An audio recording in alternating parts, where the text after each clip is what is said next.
আজকের রেসিপি শঙ্কর মাছের বা শাপলা পাতা মাছের কালিয়া। এটা একটা সি ফিশ মানে সামুদ্রিক মাছ, ভালো করে রান্না করতে পারলে দুর্দান্ত খেতে। আমি এই মাছের কালিয়া রান্না করার জন্য 700 গ্রাম শঙ্কর মাছ নিয়েছি। অবশ্যই খুব ভালো করে ক্লিন করা মাছগুলো। দিয়ে দিচ্ছি হলুদ গুঁড়ো, দিয়ে দিচ্ছি পরিমাণ মতো নুন। এই নুনটা একবারই দিয়ে দেওয়া ভালো, বারবার করে না দিয়ে। মাছগুলো এই নুন হলুদ দিয়ে ভালো করে মাখিয়ে মিনিট 10 রেখে দিতে হবে।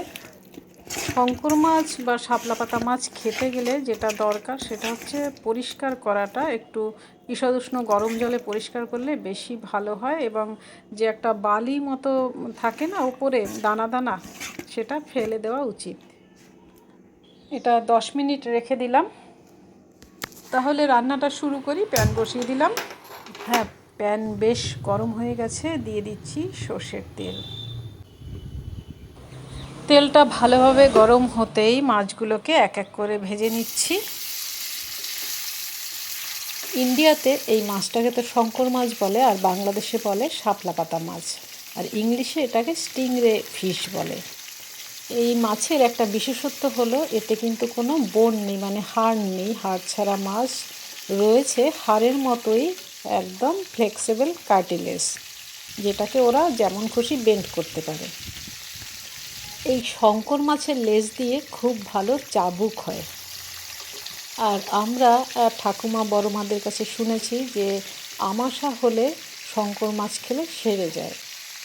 এছাড়াও শঙ্কর মাছের প্রচুর হেলথ বেনিফিট রয়েছে, যেমন এতে রয়েছে ওমেগা 3 ফ্যাটি অ্যাসিড, যেটা কিনা হার্টের পক্ষে দারুণ ভালো কাজ করে। তাছাড়া শঙ্কর মাছ খেলে চোখ ভালো থাকে, বিশেষ করে চোখের রেটিনার খুব যত্ন নেয়। এই মাছ প্রোটিনের একটা ভালো উৎস। এছাড়াও এতে রয়েছে ভিটামিন B12 এবং ভিটামিন ডি, যেটা সচরাচর খুব কম মাছেই থাকে। হার্টের রোগী, তারপরে ডায়াবেটিক পেশেন্ট এবং যাদের খুব হাই ব্লাড প্রেশার, তাদের শরীরের পক্ষে কিন্তু এই মাছটা ভীষণ ভালো। মাছগুলো আস্তে আস্তে উল্টে পাল্টে ভালো করে ভেজে নিলাম। তবে এই মাছটাও কিন্তু খুব কড়া করে ভাজতে নেই, তাহলে শক্ত হয়ে যেতে চায় আর ছিবড়ে হয় খেতে। তুলে নিচ্ছি। একে একে সব মাছের টুকরোগুলোকেই ভাজা হয়ে গেছে। এবারে মেইন রান্না।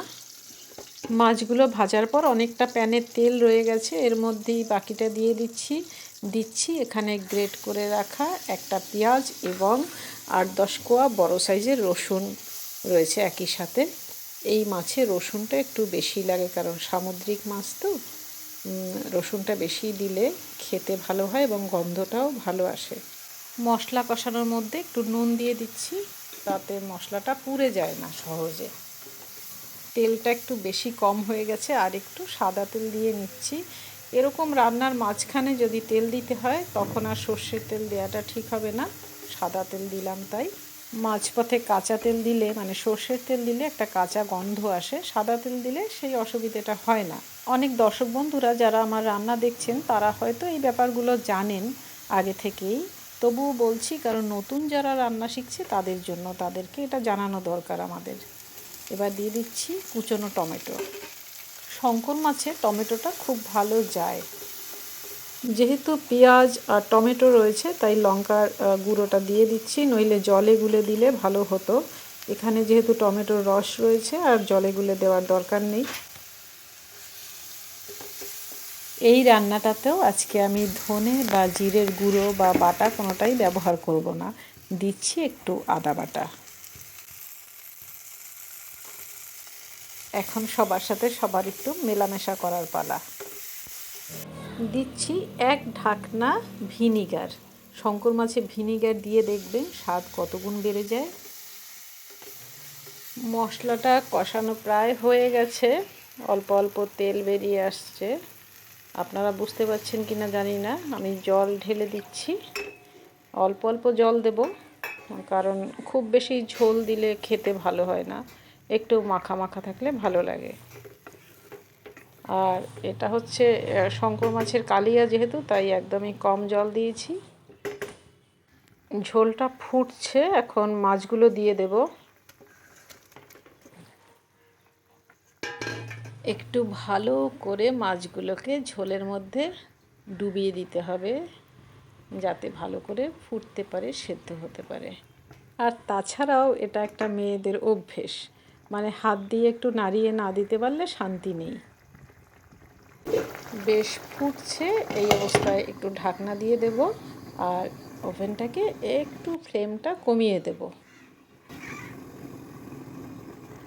মিনিট 7 জাল হয়ে গেছে, মাছ সেদ্ধ হয়ে গেছে, ঢাকনা খুলে ফেললাম। এবারে আর একটা জিনিস দিতে বাকি, গোটা গরম মশলা দিয়ে দিচ্ছি, এলাচ, দারচিনি আর লবঙ্গ। বেটে দিলেও হতো, গোটা দিলেও হচ্ছে। আসলে আমার গরম মশলার পাউডারটাও ফুরিয়ে গেছে, আর এখন বাটাবুটির ঝামেলা করতে ভাল লাগছে না, তাই গোটাই দিয়ে দিলাম। এখন নামিয়ে দেব। এটা কিন্তু রান্না করার পর অনেক সময় বোঝাই যায় না যে মাছ না মাংস।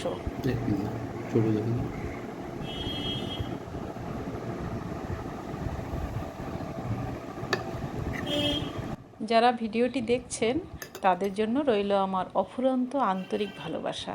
আশা করি আপনারাও আমাকে ভালোবাসেন, আর যদি ভালোবাসেন তাহলে একটা অনুরোধ, একটু লাইক করবেন এবং যদি কিছু লিখতে ইচ্ছে করে তাহলে কমেন্ট বক্সে জানাবেন। ভালো থাকুন সবাই।